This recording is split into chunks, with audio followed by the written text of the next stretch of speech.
मैं हूं वंदना त्यागी और आप देख रहे हैं न्यूज़ 18 राजस्थान का डिजिटल चैनल।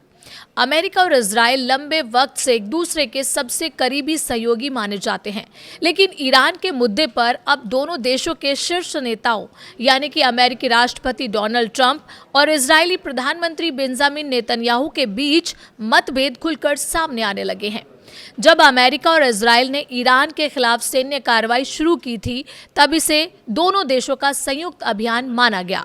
शुरुआत में दोनों नेताओं का लक्ष्य एक जैसा दिख रहा था, लेकिन जैसे जैसे समय बीता, उनकी रणनीति और प्राथमिकताओं में अंतर साफ नजर आने लगा। युद्ध, शांति समझौते, कूटनीति और बातचीत के बीच अब ये सवाल उठ रहा है कि क्या ट्रंप और नेतन्याहू की राहें अलग हो चुकी हैं। हाल ही में इजराइल ने लेबनान और ईरान पर हमले किए। इन घटनाओं ने संकेत दिया कि अमेरिका और इजराइल दोनों की प्राथमिकताएं अब पहले जैसी नहीं रही।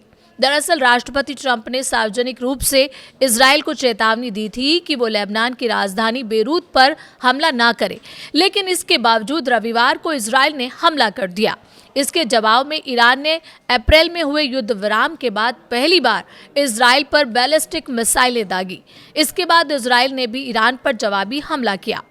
दिलचस्प बात यह रही कि उसी समय ट्रंप प्रशासन कई हफ्तों से ईरान के साथ संवेदनशील बातचीत में जुटा हुआ था और शांति समझौते की दिशा में आगे बढ़ रहा था। फिलहाल युद्ध थमा हुआ नजर आ रहा है, लेकिन दोनों नेताओं के बीच वैचारिक मतभेद अब भी बने हुए हैं। ट्रंप चाहते हैं कि संघर्ष जल्दी खत्म हो जाए। इसके पीछे एक बड़ी वजह अमेरिका में होने वाले चुनाव भी हैं। लंबा युद्ध उनके लिए राजनीतिक नुकसान का कारण बन सकता है। इसके अलावा ट्रंप चाहते हैं कि स्ट्रेट ऑफ हॉर्मुज पूरी तरह खुल जाए ताकि तेल और प्राकृतिक गैस की सप्लाई सामान्य हो सके और ईंधन की कीमतों में कमी आए। वहीं दूसरी तरफ इजराइल के प्रधानमंत्री बेंजामिन नेतन्याहू पर घरेलू दबाव है। उनसे उम्मीद की जा रही है कि वो हिजबुल्लाह के हमलों को पूरी तरह रोकें और ये साबित करें कि इजराइल ईरान और उसके सहयोगी संगठनों के खिलाफ निर्णायक जीत हासिल कर रहा है। साथ ही नेतन्याहू के सामने ये चुनौती भी है कि अमेरिका के साथ रिश्ते मजबूत बने रहें, लेकिन ऐसा भी ना लगे कि वो पूरी तरह वॉशिंगटन के दबाव में फैसले ले रहा है। जब फरवरी में अमेरिका और इजराइल ने ईरान के खिलाफ संयुक्त कार्रवाई शुरू की थी, तब दोनों देशों के लक्ष्य लगभग एक जैसे थे। नेतन्याहू ने कहा था कि उनका उद्देश्य ईरान की सैन्य ताकत को कमजोर करना, उसके परमाणु और बैलिस्टिक मिसाइल कार्यक्रम को खत्म करना और वहां की सरकार को अस्थिर करना है। शुरुआती दौर में ट्रंप भी ईरान के सर्वोच्च नेता की मौत का दावा किया और ईरानी जनता से अपने देश को वापस लेने की अपील की थी, लेकिन कुछ ही समय बाद दोनों नेताओं की सोच में अंतर साफ दिखाई देने लगा।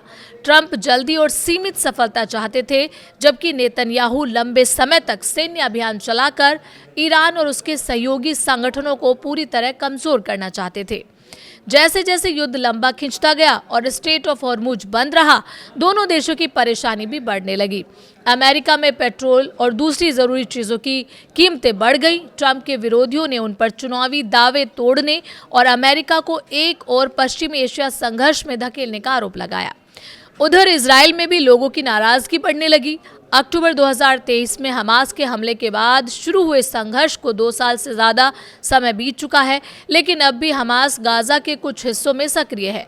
हिजबुल्लाह लगातार रॉकेट हमले कर रहा है और ईरान की सरकार और उसका परमाणु कार्यक्रम भी पूरी तरह खत्म नहीं हो पाया।